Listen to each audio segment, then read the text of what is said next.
It took a while for Kennington to become a war artist attached to the RAF. He worked for the Air Force from early September 1940 until he finally resigned in September 1942. So he was with the RAF throughout the latter period of the Battle of Britain, the last month or so, and all the way through the Blitz.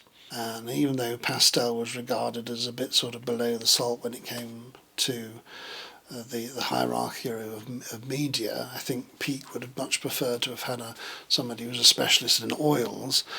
But, as was pointed out to him by Clark, having a pastelist, and especially somebody as competent and as talented as Kennington, mean that he could work very fast.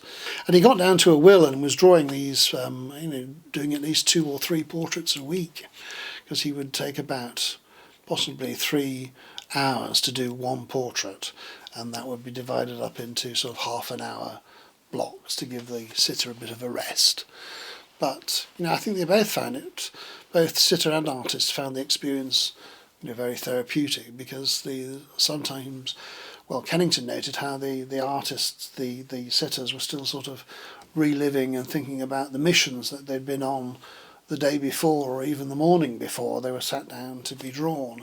Sometimes Kennington's men can be a bit full on, I think, for the contemporary viewer. He said with Kennington you always have the feeling that the sitter had just emerged from the cockpit and they just finished their mission and they were still living it in their minds.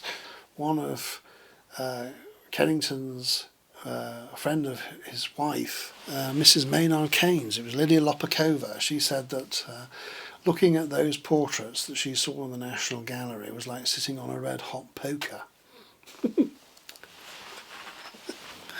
And she also said that he drew those men rather as their wives and their girlfriends would like to imagine that they were